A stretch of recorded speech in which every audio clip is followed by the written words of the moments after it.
उनकी न्यायप्रियता और परोपकार की ख्याति दूर दूर तक फैली हुई थी। उनके राज में हर कोई सुखी और समृद्ध था। राजा भोज न केवल युद्ध में पराक्रमी थे, बल्कि वे धर्म और नीति के भी ज्ञाता थे। एक रात राजा भोज अपने महल में सो रहे थे। वे गहरी नींद में थे। तभी उन्होंने एक विचित्र और भयावह सपना देखा। उन्होंने देखा कि उनके दिवंगत पिता एक गहरे और अंधकारमय कीड़ों से भरे कुंड में पड़े हुए हैं। असंख्य कीड़े उनके शरीर को खा रहे हैं और वे पीड़ा से तड़प रहे हैं। वे अत्यंत दुखी और असहाय लग रहे थे। यह दृश्य राजा भोज के लिए असहनीय था। उन्होंने अपने पिता के पास जाकर उनके चरणों में सिर झुका दिया और दुखी होकर पूछा, पिताजी, आपकी यह दुर्दशा क्यों हो रही है? आपने जीवन में तो सदा धर्म का पालन किया था, फिर आपको यह कष्ट क्यों मिल रहा है? उनके पिता ने करुण स्वर में उत्तर दिया, बेटा भोज, मेरे पूर्व जन्म में मुझसे एक गाय की हत्या हो गई थी। वही पाप कर्म मुझे इस नरक यातना के रूप में भोगना पड़ रहा है। अब मैं इस कीड़ों के कुंड में पड़ा हूँ और इन कीड़ों द्वारा प्रतिक्षण कष्ट भोग रहा हूँ। राजा भोज यह सुनकर अत्यंत व्यथित हो गए। उन्होंने फिर से हाथ जोड़कर पूछा, पिताजी, क्या कोई ऐसा उपाय है जिससे मैं आपको इस नरक यातना से मुक्त करा सकूं? उनके पिता बोले, यदि तुम 1 वर्ष तक एक साधारण मनुष्य की भांति रहो और जंगल में गायों को चराओ, उनकी सेवा करो, तो मेरे इस पाप का प्रायश्चित हो जाएगा। तभी मुझे इस यातना से मुक्ति मिलेगी। राजा भोज अपने पिता के प्रति अत्यंत श्रद्धा रखते थे। उन्होंने बिना किसी संकोच के कहा, पिताजी, मैं यह कार्य अवश्य करूंगा। आपकी मुक्ति के लिए मैं हर संभव प्रयास करूंगा। इतना कहते ही राजा भोज की नींद खुल गई। वे हड़बड़ाकर उठ बैठे। उनका हृदय भारी था और आंखों से अश्रु बह रहे थे। वे इस स्वप्न को मात्र एक भ्रम नहीं मान सकते थे, क्योंकि यह उनके पिता का आदेश था। सुबह होते ही राजा भोज ने अपनी रानी और अपने प्रमुख सेनापति को यह सपना सुनाया। रानी यह सुनकर चिंतित हो गईं और बोली, स्वामी, यह तो मात्र एक स्वप्न था, इस पर इतना चिंतित होने की क्या आवश्यकता है? लेकिन राजा भोज ने दृढ़ता से उत्तर दिया, नहीं रानी, यह मात्र एक स्वप्न नहीं था। मेरे पिता की आत्मा ने स्वयं आकर मुझसे सहायता मांगी है। यदि मैं उनकी मुक्ति के लिए कुछ नहीं करता तो यह मेरे लिए पाप होगा।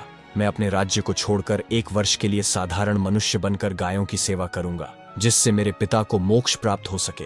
रानी बहुत दुखी हुई, लेकिन वे जानती थीं कि राजा भोज जो निर्णय ले चुके हैं उसे वे टाल नहीं सकती। राजा भोज ने अपनी रानी को राज्य का भार सौंप दिया और अपने राजसी वस्त्र त्याग कर साधारण किसान की भांति वस्त्र धारण कर लिए।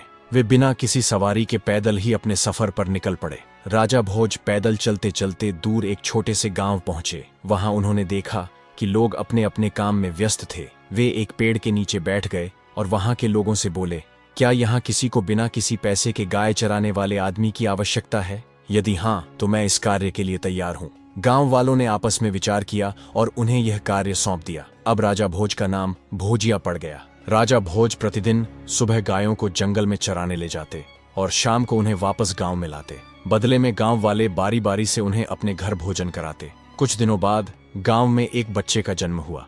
उस दिन भोजिया एक घर के बाहर चारपाई पर सो रहा था। आधी रात को उसने अनुभव किया कि कोई उसके चारपाई के नीचे से गुजर रहा है। उसने तुरंत अपना हाथ बढ़ाया और किसी को पकड़ लिया। वह कोई साधारण व्यक्ति नहीं था, बल्कि एक भयानक और डरावनी देवी थी। भोजिया ने उससे पूछा, तुम कौन हो? उसने उत्तर दिया, मैं भयमाता हूँ। मैं इस नवजात शिशु की किस्मत लिखने आई हूँ।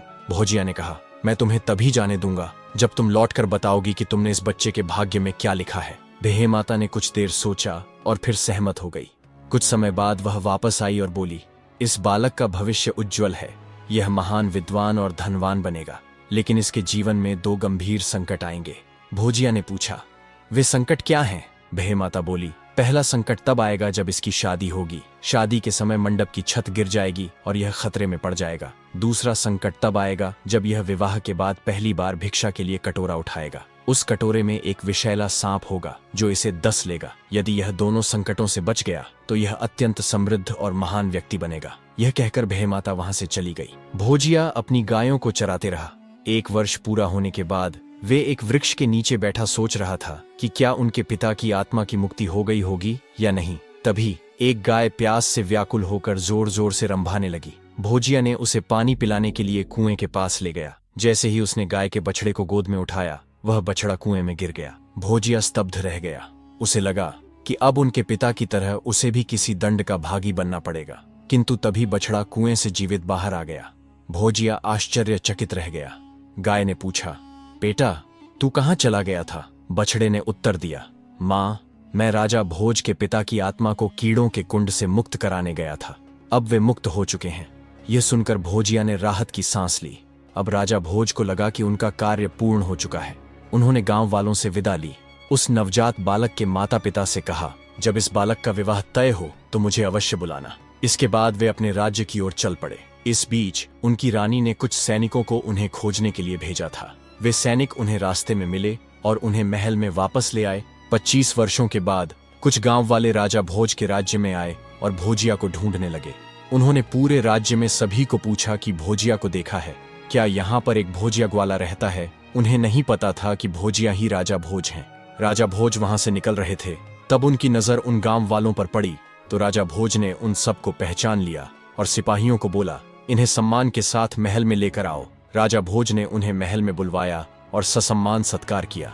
गांव वालों ने उन्हें बताया कि उस बालक का विवाह तय हो गया है और वे उन्हें विवाह का निमंत्रण देने आए हैं। और वह 2 दिन राजा भोज के राज्य में ही रुके और उन्होंने हाथियों को देखा तो उनमें से एक आदमी ने कहा कि भोजिया के पास तो इतनी बड़ी बड़ी भैंसें भी है। तब दूसरे आदमी ने कहा, धीरे बोल, वह राजा भोज है और यह कोई भैंसे नहीं है, यह हाथी है। उन्होंने 2 दिन तक राज्य का भ्रमण किया और अच्छे अच्छे सामान और खाने की वस्तु वहां की मार्केट से ली। राजा भोज ने सेनापति से कहा कि राज्य में ऐलान करवा देना कि यह हमारे महत्वपूर्ण मेहमान हैं, इनसे कोई भी सामान का पैसा न ले, सभी सामान का पैसा मेरे द्वारा दिया जाएगा। और 2 दिन के बाद वह वापस अपने गांव लौट आए। राजा भोज विवाह में जाने के लिए तैयार होने लगे।